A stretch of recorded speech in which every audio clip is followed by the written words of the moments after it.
اللهم علمنا ما ينفعنا وانفعنا بما علمتنا وزدنا علما. Ya Allah, ajarkanlah kami ilmu yang bermanfaat, jadikanlah bermanfaat ilmu yang Engkau ajarkan kepada kami, serta tambahkan lagi ilmu kepada kami. Amin ya rabbal alamin. Jemaah AQS, Anjung Quran Sunnah, saya doakan sihat walafiat semua tuan-tuan. Kalau ada yang antara kita diuji dengan demam, batuk, sesemua, dan ini musim dia, mudah-mudahan kita redha, sabar dan berikhtiar, dan Allah jadikan sebagai pengampun dosa kita tuan-tuan. Jadi saya agak mohon maaf, suara masih lagi bau, tapi baik sangatlah ni tuan-tuan, tapi belum sepenuhnya. Jadi mungkin tuan-tuan kena berikan perhatian lebih sikit suara saya sebab tak apa nak kuat. Ala kulli hal, alhamdulillah tuan-tuan, begitu juga Allah, mudah-mudahan Allah terima segala amalan kita dalam 10 Zulhijjah yang terawal berlalu, dengan kita dah habis dah haji, dan semoga Allah terima haji saudara-saudara kita di Tanah Suci. Alhamdulillah tuan-tuan, kita sambung pengajian kita menggunakan buku Asam Garam Rumah Tangga Nabi SAW, buku yang menghimpunkan hadis-hadis babak rumah tangga Nabi, lebih khusus majoritinya berkenaan dengan babak-babak konflik, kalau disebutlah krisis kerenah rumah tangga Nabi SAW, yang akan membuka mata sebahagian pihak, yang akan menyedarkan beberapa perkara tentang agama ini. Mudah-mudahan ada manfaat untuk kita semua. Hari ini kita sambung, saya sebut tadi muka surat 15. Kita masuk kepada babak keempat, Asam Garam 4, dengan tajuk yang diletakkan Aisyah meninggi suara dengan Nabi SAW. Tajuk ini ialah tajuk yang saya sendiri berikan. Mana kata dia bukan fix, tuan-tuan boleh setuju, boleh tak setuju. Dan tuan-tuan akan baca, tuan-tuan akan nampak sudut pandang kenapa saya letak tajuk ini dan sorotan ini. Kalau kita kembali kepada asal letak hadis yang kita akan baca ini, dari tempat asalnya, baik dalam ada jumpa dalam Bukhari, Muslim dan Tirmizi, Abu Daud, kita akan tengok tajuk yang menjadi atas kepada hadis itu. Imam Bukhari, Muslim dia letak tajuk dia lain. Sebab apa? Dia nak fokus pada benda yang lain. Hadis ada yang sama tuan-tuan. Mari kita baca. Saya akan baca teks Arabnya, tuan-tuan boleh cuba ikut pada yang mana tidak mengambil bahasa Arab, boleh pergi pada terjemahan terus, muka surat 16. Dan insyaAllah kita akan baca 2 hadis terus, Asam Garam 4 dan 5 pada malam ni insyaAllah. Aisyah meninggi suara dengan Nabi SAW. عن النعمان ابن بشير قال استأذن أبو بكر رحمة الله عليه على النبي صلى الله عليه وسلم. Daripada Nu'man bin Bashir, dia berkata, menceritakan, satu hari Abu Bakar rahmatullah alaih minta izin nak jumpa Nabi SAW. Riwayat ini, riwayat Nu'man bin Bashir, saya tak pasti, saya nak kena tengok balik. Kalau dalam buku ini, mungkin ini satu-satunya, saya ingat saya lah, sebab rasanya lah satu-satunya hadis yang perawi sahabatnya Nu'man bin Bashir. Jadi saya ingat untuk tuan-tuan kita berhenti sejenak untuk kita ulang kaji, kenal siapa Nu'man bin Bashir ini, sahabat Nabi SAW. Dan passion ataupun keinginan untuk kita kenal sahabat Nabi ini kena ada dalam jiwa kita dan jiwa orang Islam. Kalau kita benar-benar intimak, kita letak kehidupan kita pada Islam. Sebab sahabat-sahabat Nabi inilah tonggak tokoh agama, tuan-tuan. Satu bidang, satu perkara dalam kehidupan kita ni, dia ada tokoh dia. Apa saja tuan-tuan. Ambil cerita mudah, kalau tuan-tuan minat bola, saya minat lebih kurang tuan-tuan. Tapi sekarang ni tak ada lagi. Kalau start je musim, dah start apa, kalau EPL tu kita tiap minggu lah dia tengok dengan adik tu ni. Bidang bola dia ada watak dia, dia ada tokoh dia, tonggak dia. Siapa yang minat, siapa yang dia letak diri dia sebagai peminat bola, dia akan kenal. Otak dia, manusia ni ajaib tuan-tuan. Dia boleh serap seramai mungkin nama-nama watak ni. Kalau tuan minat Liverpool, ingat tuan. Salah biasalah. Yang orang player baru di tengah-tengah, ingat Nunes, ingat tuan. Bahkan bukan tahun ni saja. Yang ikut daripada 10 tahun, 20 tahun lepas, akan ingat. Begitu kat 10-20 tahun, akan ingat nama-nama ni. Nama-nama pihak lawan, akan ingat tuan. Sebab minat tuan. Sebab letakkan diri kita, aku peminat bola. Sama juga dalam bab artis, dalam bab orang kata seni suara. Pada hari ni orang minat artis, minat penyanyi. Artis tambah-tambah pada hari ni berganti-ganti artis tuan. Tapi ingat tuan, orang boleh ingat. Sebab minat, sebab letakkan diri, aku ni peminat muzik. Tapi kita ni peminat agama, peminat Islam, tak kenal, tak boleh ataupun blok minda kita daripada nak kenal. Dan sebanyak-banyaknya tonggak tokoh agama ni, something's wrong tuan-tuan. Hai, tak kena. Jadi tuan-tuan, kita tidak ada alasan. Saya juga masih mengkaji, masih belajar. Memang tak habis lah nak kuasai seluruh nama para sahabat Nabi ni, kenal. Tapi kita letak passion kita. Kalau lintas pada kita nama seorang sahabat Nabi ni, kita congok-congok tuan-tuan. Setakat mana aku kenal sahabat ni? Tak apa nak kenal lagi ni. Tuan-tuan buka handset, Google, cari maklumat. Oh ni. Mungkin nanti jumpa lagi nama kawan, tak ingat balik, baca balik. Tapi tak apa, kita letak minat kita tuan-tuan. Baik. Nu'man bin Bashir siapa tuan-tuan? Nu'man bin Bashir, kalau dalam kelompok para sahabat Nabi, dia dalam kategori sigar sahabah, sahabat junior. Sebab dari segi umur dia lahir, ada beberapa riwayat pandangan. Satu pandangan kata dia ni anak pertama dalam kalangan Ansar yang lahir selepas Nabi hijrah, pada tahun pertama hijrah ataupun tahun kedua hijrah. Dia anak Ansar yang pertama tuan-tuan. Kita ambil lah pandangan kata dia lahir pada tahun pertama hijrah Nabi SAW. Dalam kalangan Muhajirin, anak pertama Muhajirin yang lahir ialah Abdullah bin Zubair.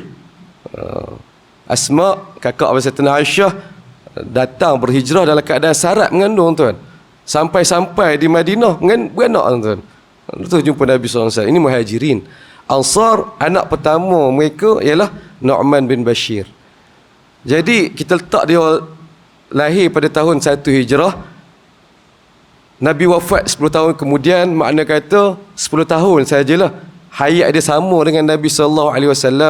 Dengan umur pertama, umur setahun, 2 tahun, 3 tahun, 4, tak kenal lagi tu. Paling mungkin boleh ingat tentang Nabi ni, dia duduk tengok Nabi mungkin umur dia 7, 8, 9, 10 tahun. Budak sigar sahabah. Tapi kemudian nanti dia jadi antara, walaupun tak ranking tak atas, tetapi antara sahabat Nabi yang banyak meriwayatkan hadis juga, Nu'man bin Bashir. Dia sigar sahabah. Dia kata, satu hari Abu Bakar minta izin nak jumpa Nabi SAW. Tuan-tuan, ini kalau kita nak kritis, Nu'man bin Bashir, umur dia masa tu baru 7, 8, 9 tahun. 10 tahun. Paling kurang kita kata ni umur 10 tahun. Cerita yang dia nak cerita ni cerita rumah tangga Nabi. Dia tahu dari mana? Dia tahu dari mana ni? Ni kita nak buka satu perbincangan tuan-tuan rahmatullah berkenaan ilmu hadis. Dia ada satu perbincangan berkenaan tadlis. Ini perincian teknikal ilmu hadis. Tadlis sahabah. Tadlis ni maksud apa? Tadlis maksudnya apabila seorang perawi itu dia ceritakan, sampaikan satu hadis tapi dia tak sebut perawi atau guru asal yang ceritakan kepada dia. Dia langkau. Dia langkau, tuan-tuan. Faham tuan-tuan? Perawi, contoh dia perawi yang kedua dah. Contoh tabi'in. Diterima daripada sahabat ni. Ataupun tabi'in diterima daripada guru dia, dan guru ni tabi'in juga terima daripada sahabat Nabi, cerita tentang Nabi SAW. Perawi ni dia tu kata daripada sahabat Nabi terus, dia tak cerita, tak sebut nama guru dia ni. Ini bagi tadlis. Tadlis secara umum, kita kena belajar secara teknikal. Kalau kemudian nanti berkaitan dengan zaman perawi-perawi tabi'in, perangkat hujung-hujung nanti, dia kalau ada tadlis, dia menjadi syarat untuk kena aware perawi ni ada benda ni. Dia tak nak cerita ni. Sebab itu ada kes-kes hadis yang mudallis ataupun perawi mudallis ni dia dikira lemah. Dia nak tunjuk aku terima hadis tu terus daripada yang tinggi, aku potong nama orang yang dia terima. Kalau guru dia boleh jadi sebab guru dia ni kata dhaif. Jadi guru aku tahu lemah. Kalau aku cerita aku terima daripada guru aku sekian dan dia lemah, hadis aku turut lemah, dia pun padam nama guru dia, cerita terus pada sahabat Nabi. Ni tadlis. Ulama detect tuan-tuan, ulama hadis dapat detect. Ilmu hadis masya-Allah kita mengaji secara terperinci, insya-Allah ajaib tuan-tuan. Ilmu yang memelihara agama kita. Kena ada minat tentang ilmu hadis, dan pada hari ni tuan-tuan kita kena kempen orang untuk mendekati ilmu hadis. Sudah tentu dengan ilmu, bukan dengan semangat tuan-tuan semata-mata. Jenuh juga tuan-tuan. Ada orang semangat lebih hadis ni, semua hadis nak petikai ada juga. Sebut dah hadis ni Al-Bukhari, dia boleh tanya, Ustaz hadis sahih ke? Sebab dia fikir tak logik dengan dia punya ni. Macam tak logik je. Allah dia. Kita sebut hadis Bukhari ni. Ada juga orang semangat lebih tentang ilmu hadis. Ala kulli hal tuan-tuan, kembali kepada sini. Nu'man bin Bashir dia kata, dia terus cerita satu hari Abu Bakar minta izin nak jumpa Nabi SAW. Pada kira-kira kita, dia budak umur 9-10 tahun. Dia tahu dari mana ni? Mungkin dia tahu daripada ayah dia sebenarnya, kan? Memang apa ayah dia cerita banyak hadis. Mungkin dia tahu pada sahabat-sahabat Nabi yang lain, dia belajar kemudian orang cerita tentang, dan itu kemungkinan besar. Ini juga tadlis. Tetapi tadlis sahabah, dia tidak memberi kesan, dia tidak dipertikaikan, sebab telah diputuskan, dirumuskan sahabat ni semuanya udul. Sahabat ni semuanya jujur, amanah. Mereka tidak sampaikan ilmu dengan reka cerita tambah, tokok tambah sendiri, tak. Mereka adil. Cuma pada masa itu tidak jadi masalah untuk ni. Bahkan ramai sahabat Nabi yang melakukan tadlis ini. Antaranya Abu Hurairah, orang paling sahabat Nabi yang boleh kata paling banyak melakukan tadlis. Dia kata Nabi SAW sebut sekian-sekian. Walhal dia bersama Nabi 3 tahun sahaja. Apabila kumpulkan riwayat-riwayat yang ada, ulama akan detect kesan. Hadis yang Abu Hurairah kata Nabi sabda tu sebenarnya ada sahabat Nabi yang lebih senior sebut. Mana kata Abu Hurairah dia sebenarnya dengar daripada sahabat Nabi sekian. Tapi dia tak sebut sahabat Nabi ni tu. Rasulullah SAW bersabda. Ulama tak terpetikai tuan-tuan. Begitu juga Sayyidina Aisyah, Ibnu Abbas, mereka melakukan hal ini secara tak sengaja, secara spontan. Nabi SAW sebut gini. Nabi bercerita. Tapi dia mungkin tak dengar direct daripada Nabi cerita tentang dia kepada dia. Dia dengar daripada sahabat Nabi. Tadlis. Tapi tadlis sahabat diterima, tidak ada petikai. Saya sebut hal ini kenapa nanti dari segi sudut ilmiah akan ada orang petikai, nak mencabar, nak menggugat kewibawaan para sahabat Nabi SAW, ia akan timbulkan keraguan dari sudut ini, tadlis. Kita belajar tentang tadlis. Perawi kemudian lemah tiba mari sahabat buat tadlis juga, habis tuan. Tak. Dalam ini kita kena bezakan tadlis sahabah dengan tadlis kemudian nanti berbeza. Tadlis sahabah kita terima tuan-tuan. Nu'man bin Bashir. Dan paling kurang tuan-tuan ingat Nu'man bin Bashir, tuan-tuan ingat hadis ataupun tiap kali salat, kalau imam dia guna, dia akan sebut sawu sufufakum, kan? Hadis tu riwayat dia Nu'man bin Bashir. Dia kata satu hari Nabi sebut sawu sufufakum wala takhtalifu. Ada satu riwayat orang kata luruskan saf kamu, jangan duk berbeza, jangan duk bertelaga. Nu'man mungkin dia tak dengar direct tu. Masa tu budak dia 9-10 tahun. Tapi mungkin dia dengar daripada ayah dia, dengar daripada para sahabat Nabi, guru-guru dia yang lain. Tapi dia cerita Nabi SAW satu hari sebut begitu. Lalu dalam kabila kumpul riwayat, kita akan jumpa hadis-hadis riwayat sebut perincian peristiwa itu. Lalu sejak hari itu para sahabat Nabi lurus ni bukan sekadar pada hari ni settle bab lurus tuan-tuan. Kita ada garisan settle bab lurus ni. Tapi lurus, maksud Nabi ketika itu bukan sekadar lurus, tetapi kebersamaan. Sebab itu sahabat dalam riwayat, saya tak ingat nak catat. Lalu kami bertemu antara mankib, antara bahu ke bahu kami, kaki ke kaki kami. Nak katanya bukan sekadar lurus tapi rapat tuan-tuan. Pada hari ini tuan-tuan, kita kena kembalikan. Pada tidak ada alasan dah kan. Kita dah boleh rapatkan saf. Kalau kita rapatkan sejadah, kita di tempat yang khusus ini, kita boleh tuan-tuan, kita rapatkan seboleh mungkin. Dia bukan soal sekadar nak orang kata kejar kaki orang nak bagi rapat tu, tak tuan-tuan. Dia kita berdiri dalam keadaan senormal, seselesa yang mungkin. Tak perlu nak didepakan kaki lebih daripada sepatutnya tuan-tuan ni. Tapi bukan sekadar sama belaga kaki tu, tapi lebih pada tu ni kita punya bahu ni bersama tuan-tuan. Dari segi hukum disunatlah perbincangan segi fiqh, tetapi kalau kita baca hadis ini, kita tengok perhatian Nabi. Ini benda yang Nabi perhatikan, Nabi berikan perhatian. Jadi dalam bab salat, kita jaga jemaah kita dengan kita samakan, luruskan, luruskan, kita mesrakan rapat tu. Bukan sekadar tu, tapi dia menimbulkan ukhuwah di situ. Tak adalah berlaku yang kecoh 2-3 hari ni, yang sama-sama jemaah tampar kepala, tepuk kepala kawan tu.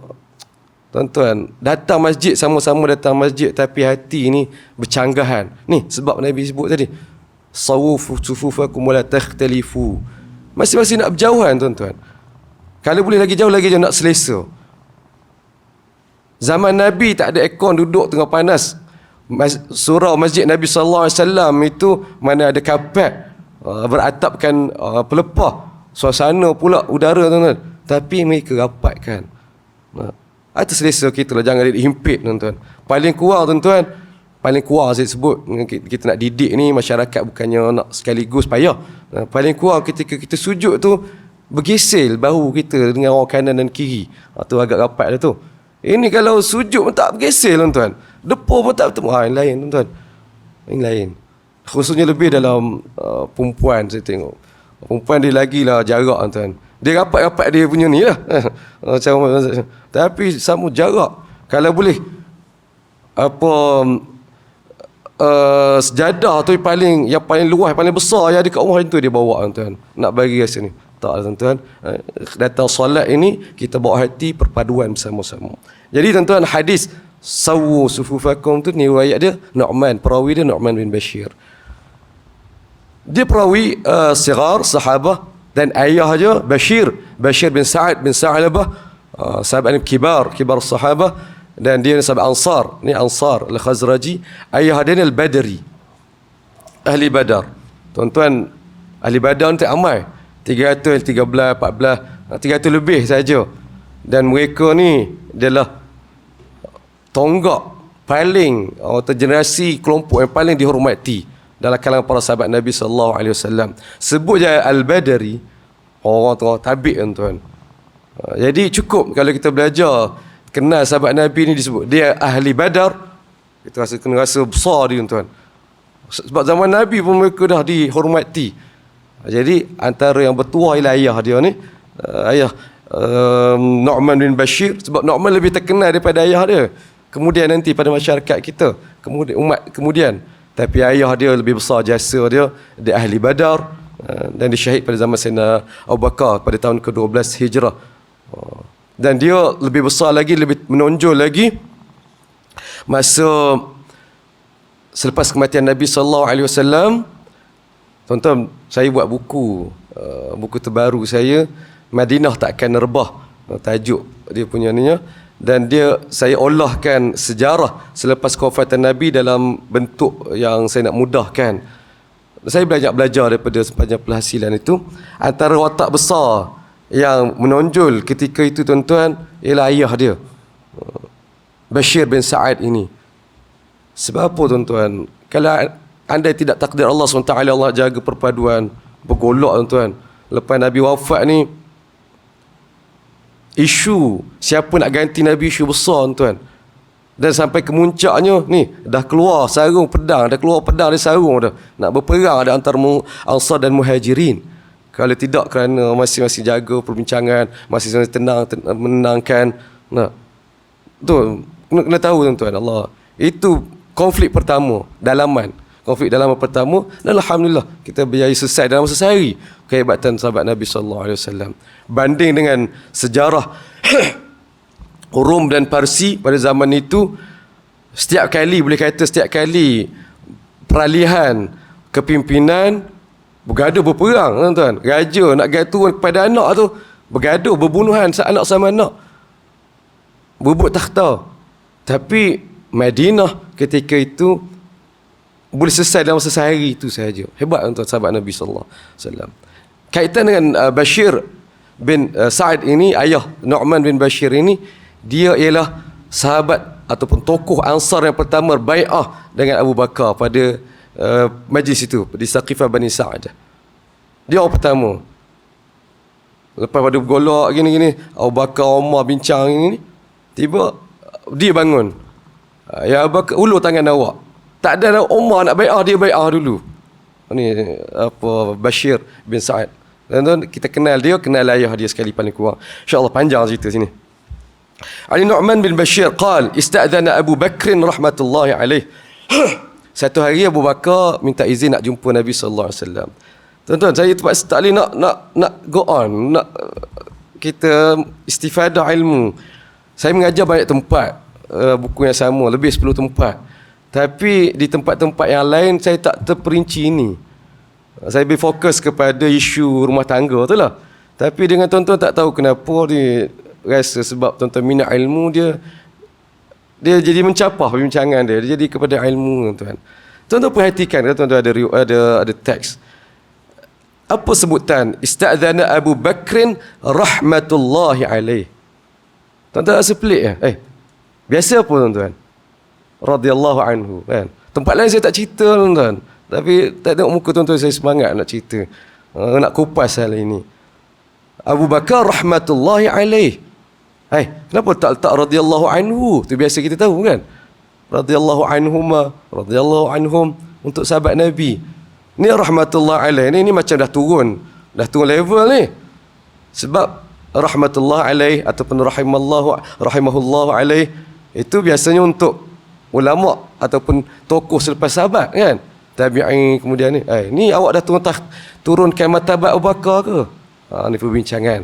Ni dipanggil doa. Doa selepas taradhi ataupun tarahum. Apa hukum ni tuan-tuan? Jangan terkejut apabila kita baca hadis, Bukhari pun ada. Dan satu hadis saya tak ingat hadis apa, tapi saya balik bagi kepastian tuan-tuan, saya jumpa hadis itu satu riwayat hadis Abu Bakar disebut karramallahu wajhah. Abu Bakar karramallahu wajhah. Biasa orang sebut karramallahu wajhah siapa? Sayyidina Ali. Siapa nak Abu Bakar karramallahu wajhah? Nak banding tuan-tuan antara Sayyidina Ali dengan Abu Bakar, lebih layak gelaran karramallahu wajhah tu Sayyidina Abu Bakar lagi tuan-tuan. Sebab apa dia, ni gelaran nak spesifikkan gelaran khusus pada Sayyidina Ali ni, dia ada unsur-unsur Syiah tuan-tuan. Jadi kita sebut Sayyidina Ali pun radhiyallahu anhu. Kalau sebut karramallahu wajhah, bukan Sayyidina Ali seorang, ramai lagi tuan-tuan. Lebih besar untuk itu ialah Sayyidina Abu Bakar. Sebab mereka mengatakan kenapa Sayyidina Ali dapat gelaran karramallahu wajhah, orang lain tak dapat? Sebab masuk karramallahu wajhah, Allah pelihara wajah dia, Allah muliakan wajah dia. Sebab dia tak pernah sembah berhala. Sayyidina Ali masuk Islam dan dia membesar jadi anak angkat Nabi, tuan-tuan. Umur dia sekitar 8-9 tahun Nabi beliau dia. Dan dia masuk Islam umur sekitar itu. Jarak masa sikit. Tak dapat masuk, tak sembah berhala tu tak pelik tuan-tuan. Tapi Sayyidina Abu Bakar tuan, sampai dia masuk Islam tak pernah dia sembah berhala. Umur masa tu dia 30-an lebih. Tak sembah berhala, tak pernah minum marak, tak pernah buat benda-benda yang orang kata yang bercanggah dengan syariat walaupun tidak ada ketika itu. Amalan-amalan tradisi jahiliah. Dia dah ada perasaan orang kata luhurnya. Sebab itu dia mudah terima ajaran Nabi SAW. Dia tak buat benda-benda yang tak elok ni. Sayyidina Abu Bakar tuan. Banding dia Sayyidina Ali lebih patutlah dia dapat gelaran karramallahu wajhah. Kita ni bukan rendah Sayyidina Ali. Bukan tuan-tuan. Tak, tapi kita nak pecahkan tadi bahawa gelaran karramallahu wajhah tu sebenarnya dia tidaklah mulia sangat banding ni. Yang lebih besar ialah radhiyallahu anhu. Baik tuan-tuan, tak selesai lagi isu kita. Kenapa di sini sebut Abu Bakar rahmatullahi alaih? Ini perawi yang sebut tuan-tuan. Bahkan peringkat asal awal dahulu tidak disebut pun. Ni datang tulisan kemudian disebut radhiyallahu anhu, ataupun kalau ada perawi sebut rahmatullah, dia baru dicatat, tuan-tuan. Apa hukum kita menyebut selepas pada nama sahabat Nabi itu dengan panggilan ataupun doa radhiyallahu anhu, atau kita sebut ulama sekian, tokoh sekian, Imam Malik rahimahullah, Imam Syafi'i rahimahullah. Apa hukum dia? Hukum dia sunat. Sunat. Tak sebut pun tak berdosa, tuan-tuan, tapi sunat. Imam Nawawi sebut dalam hal ini sunat, tuan-tuan. Lalu ada beza tak ni? Sahabat Nabi kita kena eksklusif sebut radhiyallahu anhu. Selain sahabat Nabi rahimahullah, tak ada, tuan-tuan. Tak ada. Nanti jadi tuan-tuan jangan pelik. Dan saya jumpa ada sahabat saya, dia sangat, saya tak nak sebut nama, bukan saya mereka cerita, tapi tak sebut nama sebab dia rekod. Dia ni Azhari, dia orang Azhar. Kalau sebut tuan-tuan kenal. Dia apabila sebut guru dia, dia sebut radhiyallahu anhu. Dia tabik sangat tu. Dia hormat sangat tu. Perkataan radhiyallahu anhu ini doa, rahimallah ini doa, tuan-tuan. Semoga Allah merahmatinya, semoga Allah meredainya. Tapi untuk sahabat Nabi sallallahu alaihi wasallam, dia memberi makna khusus kemuliaan. Allah memang dah redha dia.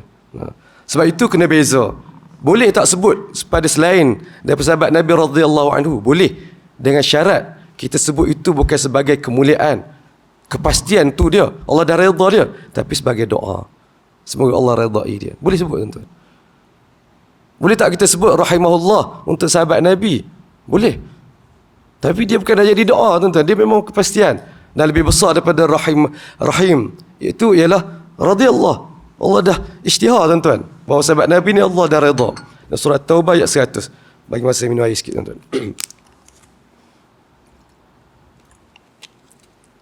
Bismillah.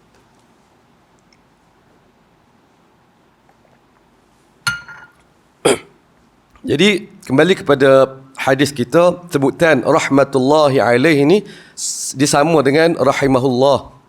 Semoga Allah rahmati.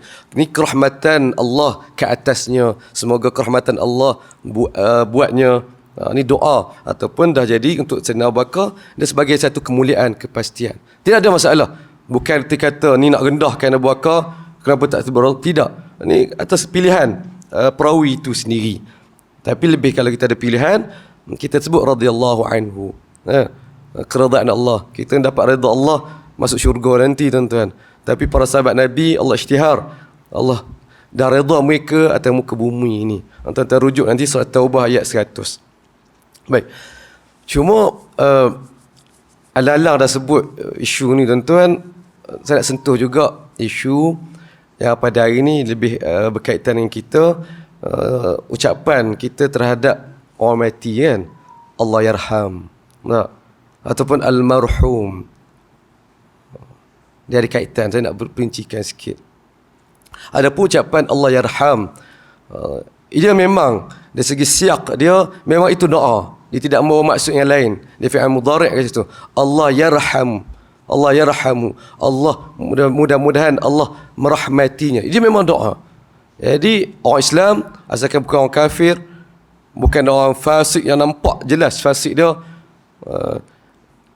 boleh. Bagi Imam Nawawi kata sunat kita sebut ni tarahum. Untuk kita gunakan, kita sebut ya Allah yarham, atau kemudian belakang sebut rahimahullah, semoga Allah rahmatkan dia. Boleh, tuan, tidak ada isu. Tapi dia akan ada isu sikit nanti pada penggunaan almarhum. Almarhum. Almarhum ini dari segi maksud asal bahasa, dia sudah pasti dia yang dirahmati. Dia sudah pasti. Tapi dia boleh ada makna yang kedua sebagai doa juga tadi. Semoga Allah rahmati dia. Baik. Jadi penggunaan dia tengok kepada maksud. Kalau kita maksudkan yang kita sebut almarhum sekian-sekian, almarhum itu sebagai doa, semoga Allah rahmati dia, tak apa. Tapi kalau kita maksudkan itu sebagai ini khusus untuk dia, penghormatan, kemuliaan untuk dia, maka tak boleh. Siapa kita? Macam mana kita nak confirm? Siapa dia boleh confirm? Orang ni confirm dapat rahmat Allah SWT. Ya, pada mata kita dia orang baik, meninggal keadaan baik, tapi kita tak tahu belakang sebenarnya sisi Allah SWT. Yang boleh kita sangka baik dengan dia, kita doa kebaikan untuk dia. Tapi untuk kita nak nobatkan dia rahmat yang diberkati, yang dirahmati, tak boleh tuan-tuan. Jadi tengok pada maksud itu. Dan juga biasa orang cuba bezakan, kalau orang ni tokoh-tokoh, orang besar-besar disebut almarhum. Nah, tuan-tuan perhati tak? Tapi kalau ni orang biasa-biasa disebut Allah yarham. Perbezaan ini yang saya pribadi kurang setuju. Seolah-olah tadi tu almarhum tu seolah-olah nak jadi kemuliaan bagi orang tu. Tak. Sebut Allah yarham juga. Marilah. Oh, dia Allah yarham. Tapi nak bagi beza kita ni almarhum. Kalau terpaksa sebut almarhum, biasa orang jadi MC sebut almarhum sekian-sekian tu. Jadi siapa yang sebut tu dengan niat doa tuan. Bukan niat itu sebagai kepastian. Tak tuan. Ini hukum tuan. Nah, almarhum kita sebut boleh. Kalau ikut guru saya yang saya belajar awal-awal, dia marah sangat tuan. Almarhum ni tak disebut.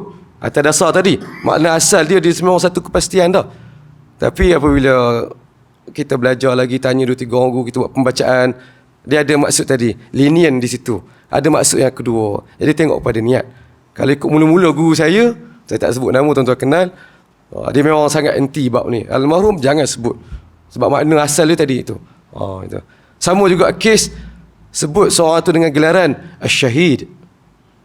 Asyahid sekian. Dia seolah memberi kepastian orang ni confirm mati syahid. Sahabat Nabi yang mati syahid ramai tuan, tapi tak disebut Asyahid. Tapi kita sebut ni, kemudian nanti saya ambil pandangan yang agak linian. Kalau Asyahid itu dimaksudkan semoga dia mendapat syahid, boleh terima. Tapi nak letak dia sebagai ini gelaran khusus bagi dia Asyahid, imam sekalian, saya tak setuju. Itu tuan-tuan. Baik. 8.30 tuan. Baru satu baris tuan. Nu'man bin Bashir kata, satu hari Abu Bakar rahmatullah jumpa Nabi SAW.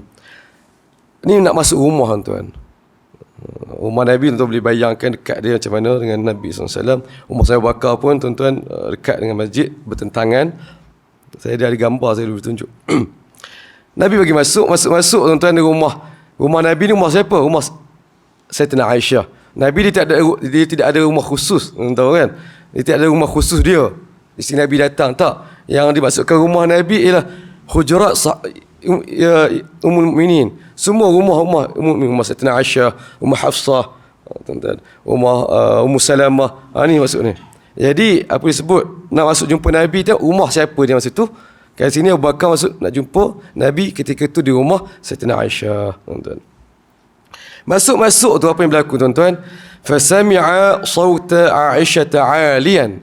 Masuk tu dengar Aisyah sedang meninggi suara.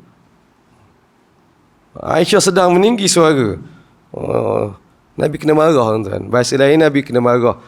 Isteri Nabi Sayyidatina Aisyah sedang macam mana entah sedang berlaku, sedang meninggikan suara dengan Nabi SAW.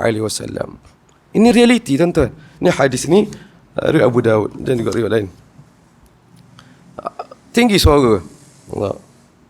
Falamma dakhala, apabila masuk je, Abu Bakar masuk je rumah tu, tanawalaha liyaltimaha.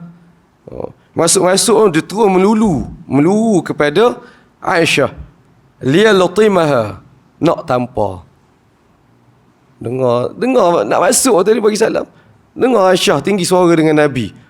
Tuan-tuan bayang sini umur Sayyidatina Aisyah sekitar antara umur 9 hingga 18 tahun. Dia bersama Nabi 10 tahun saja, sekitar umur tu.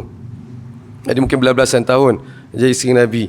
Berlaku peristiwa entah macam mana, tinggi suara dia dengan Nabi SAW. Kebetulan pula ayah dia datang tengok, dengar.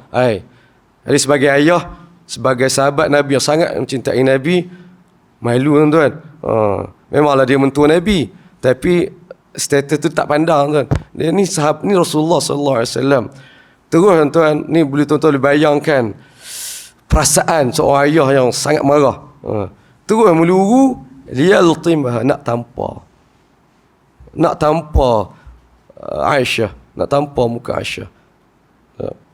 Waqal, sambil berkata, ala araki tarfa'i sawtaki ala Rasulillah sallallahu alaihi wasallam. Kenapa kau tinggi suara dengan Rasulullah sallallahu alaihi wasallam? Marah tuan Sayyidina Abu Bakar ni. Jangan duk nampak Sayyidina Abu Bakar ni orang yang baik, lembut sepanjang masa. Tak, dia ada tempat-tempat dia. Dia dengan anak dia tegas. Saya dapat impresi macam tu, baca 2-3 hadis, jumpa lain macam Sayyidina Abu Bakar ni. Kalau dia dengan anak dia tegas tuan. Nanti kita akan jumpa dalam buku yang ketiga. Seorang lagi anak dia tegas. Dia nak halau anak macam tu. Ni Abu Bakar. Tu saya selalu bandingkan. Sayyidina Umar kalau tu jumpa hadis dia dengan anak dia lembut. InsyaAllah lain-lain macam tuan. Dia marah nak tampar Sayyidatina Aisyah. Kemudian sambil kata, ala araki tarfa'i sawtaka ala Rasulullah. Nak payah tengok kau ni tinggi suara dengan Nabi sallallahu alaihi wasallam. Faja'ala an-nabi sallallahu alaihi wasallam yahjizuhu. Nabi pun segera tahan Abu Bakar. Ni betul-betul nak tampar tuan. Nabi suruh tahan. Wa kharaja Abu Bakrin mughdaban. Lepas Nabi tahan mentu tu tak boleh nak tampar. Saya Abu Bakar tak jadi nak jumpa Nabi, dia tu keluar dalam keadaan mughdaban, marah. Bukan marah pada Nabi, tapi marah pada anak dia lah. Malu pun ada, anak aku buat perangai tak senonoh macam tu kan. Tuan-tuan rahmat Allah Subhanahu wa taala. Apa hukum menampar muka? Saya sebut tuan. Ni saya Abu Bakar ni nak tampar ni. Apa hukum menampar muka? Tampar muka anak, nak didik, marah sangat kan nak tampar muka. Ataupun suami tampar muka isteri. Apa hukum tuan-tuan? Sepakat para ulama menampar muka ni haram tuan-tuan. Haram. Ada hadis-hadisnya, saya boleh buat catatan sikit. Antara ni hadis riwayat Muslim, Nabi kata, "Idza qatala ahadukum akhahu falyajtanib al-wajh." Apabila seseorang daripada kamu qatala, bergaduh dengan saudara dia, elakkan muka. Nabi kata. Dalam riwayatin, la yaltimanna al-wajh. Jangan tampar muka. Gabung hadis ni tuan-tuan. Apabila seseorang kamu sedang bertelagah, qatala ni bukan sekadar bergaduh mulut qatala orang kata dah bergusti. Kalau dalam bahasa perang dah berperang, nak bunuh dah. Tapi ni qatala akhakum. Nak bergaduh dah ni. Nak kata apa tuan-tuan? Realiti dia tak nak elak bergaduh ni. Kalau elak bergaduh, tapi Nabi kata realiti entah macam mana baik macam mana pun akan berlaku pergaduhan sampai ke dia ni. Sebab itu Nabi kata dalam hadis yang lain, tidak boleh, tidak halal bagi seorang Muslim kata memulau, tak bercakap dengan saudara dia lebih daripada 3 hari kan. Maksud yang lain bukan kata nak Nabi menggalakkan bergaduh, tak. Nak bergaduh pasal muka dengan orang ni memang tak nak elak. Tapi setakat 3 hari je lah. Tu ni nak sampai bertelagah, nak bertumbuk, nak menyakiti ni mungkin tak nak elak. Tapi Nabi kata jangan tampar muka. Hadis Muslim. Jangan tampar muka.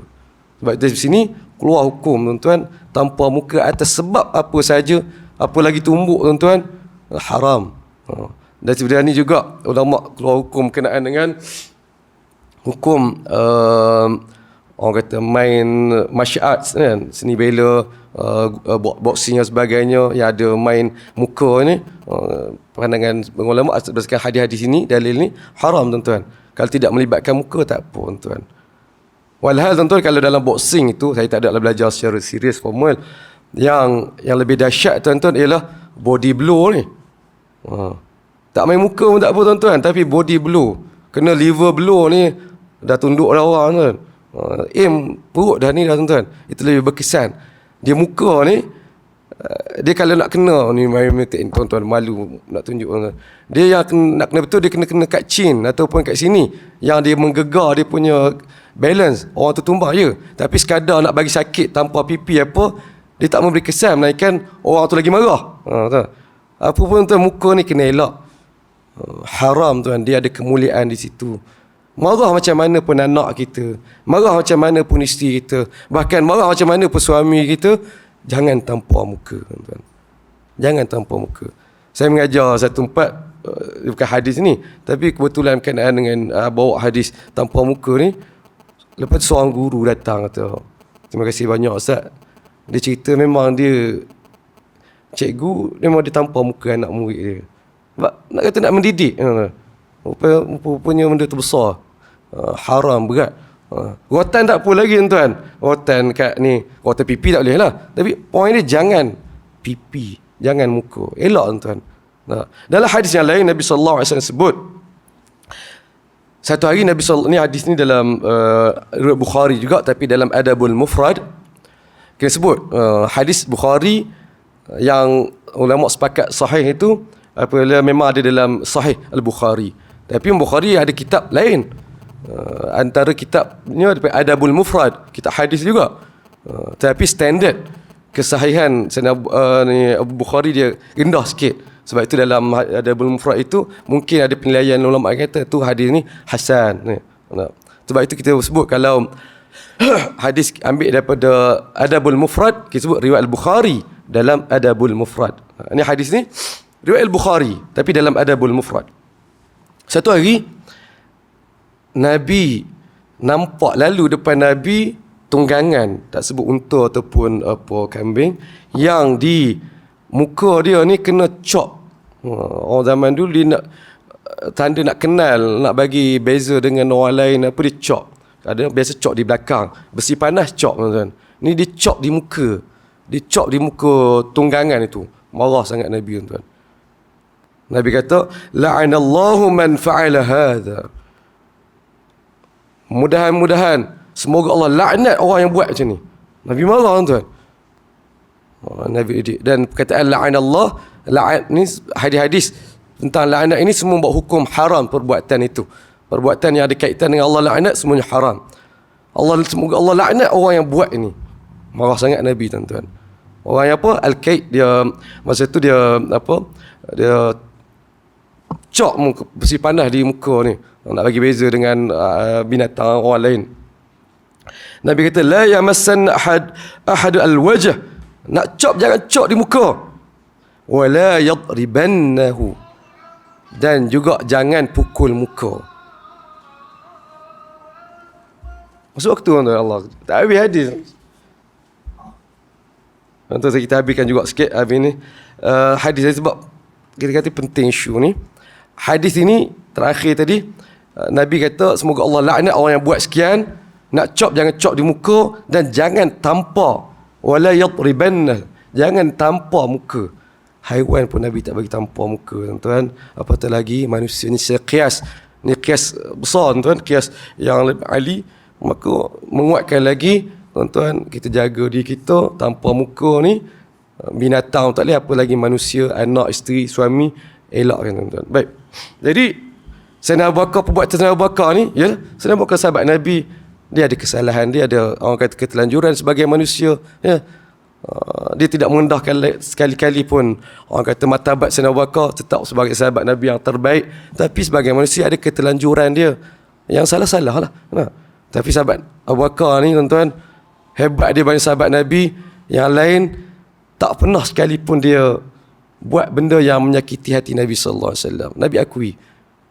Umar orang sangat tegas dalam agama secara perbandingan lah. Ada benda yang dia buat Nabi orang kata terasa hati. Kita akan jumpa hadis nanti. Nabi terasa hati dengan dia. Berapa perkara, berapa peristiwa. Dan ada satu peristiwa besar yang Nabi terasa hati dengan dia. Dan dia sangat ni. Sampai sudah tuan. Dia kata aku, disebabkan perkara aku buat pada Nabi itu, aku salat, puasa, baca Quran, derma, semua dengan mudahan Allah tebus kesalahan aku itu. Sahabat Umar. Ada sahabat Umar. Dan apatah lagi sahabat-sahabat Nabi yang lain, ada benda yang dia buat, Nabi terasa hati. Abu Bakar dia ada kesalahan lain, tapi kesalahan dia buat Nabi terasa hati, dia tak pernah buat. Ni Abu Bakar tuan. Kita ni salah-salah ya bab ni kita tahu. Baik, kita habiskan hadis ni tuan-tuan. Nabi pun halang. Abu Bakar keluar dalam keadaan marah. Faqala Nabi sallallahu alaihi wasallam hina kharaja Abu Bakr, "Kaifa ra'aitini anqadhtuki min ar-rajul?" Abu Bakar keluar, Nabi pun kata, "Tengok Dia kata kepada Sayyidatina Aisyah, tengok macam mana saya selamatkan awak. Nabi kata kepada isteri dia, tengok macam mana saya selamatkan awak. Famakatha Abu Bakrin ayyam. Nabi Abu Bakar berapa hari tak pergi jumpa Nabi, malu pun ada tuan-tuan. Sampailah masuk ke hari ke berapa, dia sekali lagi minta jumpa Nabi sallallahu alaihi wasallam. Fawajadahuma qad istalaha. Masuk-masuk masa tu mereka yang ni Nabi dan Sayyidatina Aisyah dah baik-baik dah. Dah harmoni dah. Sebelum ni jumpa tengah sedang ni dah baik, dah mesra dah. Ini realiti tuan-tuan. Rumah tangga Nabi pun berlaku hal seumpama ini. Apa lagi rumah tangga kita tuan-tuan. Tapi tidak menjadi asas. Saya ulang-ulang lagi, tidak jadi tanda tak ada jodoh dah kita. Tak tuan-tuan, normal. Baik tuan-tuan, baik. Lalu Nabi tengok, Sayyidina Abu Bakar tengok dalam keadaan kawan ni dah baik, ni Nabi dengan Aisyah dah baik. Dia pun kata, faqala lahuma adkhilani fi silmikuma kama adkhaltumani fi harbikuma. Sekarang ni Nabi Sayyidina Abu Bakar kata kat Nabi dengan Aisyah, sekarang ni awak berdua kena libatkan saya dalam perdamaian awak berdua sekarang ni, sebagaimana sebelum ni awak libatkan saya dalam peperangan kamu berdua. Ini bahasa kiasan. Yang ni yang dikata gurauan. Sekarang ni libatkan saya dalam perdamaian kamu, sebagai sebelum ni tak pasal-pasal saya terlibat dalam peperangan kamu. Sekali lagi memberi gambaran realiti rumah tangga Nabi. Faqala Nabi sallallahu alaihi wasallam, qad fa'alna. Kami buat. Sebab itu hadis ini Imam Abu Daud, saya ambil daripada Sunan Abu Daud, ada dalam kitab adab di belakang tu. Imam Abu Daud letak dalam bab gurauan. Mana yang bahagian gurauan tu? Ada dua tempat. Iaitu pada perkataan Nabi sallallahu alaihi wasallam, Nabi kata, tengok macam mana saya selamatkan awak daripada lelaki. Ini juga bahasa gurauan. Dan hebat Nabi SAW. Masa Sayyidatina Aisyah marah tuan-tuan tadi, Nabi senyap je, bagi ruang. Tapi ini peluang. Nabi dia bukan nak marah balik tak, tapi Nabi fikir dia nak selamatkan keadaan. Macam mana cara dia? Ada kesalahan tu, tapi Nabi ambil peluang untuk selamatkan keadaan. Selamat, dan dia kata, tengok macam mana saya selamatkan awak. Habis cerita di situ tuan-tuan. Tempat yang kedua ialah gurauan ialah pada perkataan Sayyidina Abu Bakar tadi, sekarang libatkan aku dalam perdamaian kamu sebagaimana kamu libatkan aku dalam peperangan kamu sebelum ini. Ini gurauan. Bukan maksud yang sebenar peperang tadi apa semua itu kiasan. Tak apa tuan-tuan. Tuan-tuan rahmat Allah SWT, saya berhenti setakat ini. Mohon ampun dan maaf atas kesalahan silap. Saya sekali lagi maaf tak dapat nak buka pada persoalan. Sekadar itu saja. Subhanakallahumma wa bihamdika asyhadu an la ilaha illa anta astaghfiruka wa atubu ilaik. Assalamualaikum warahmatullahi wabarakatuh.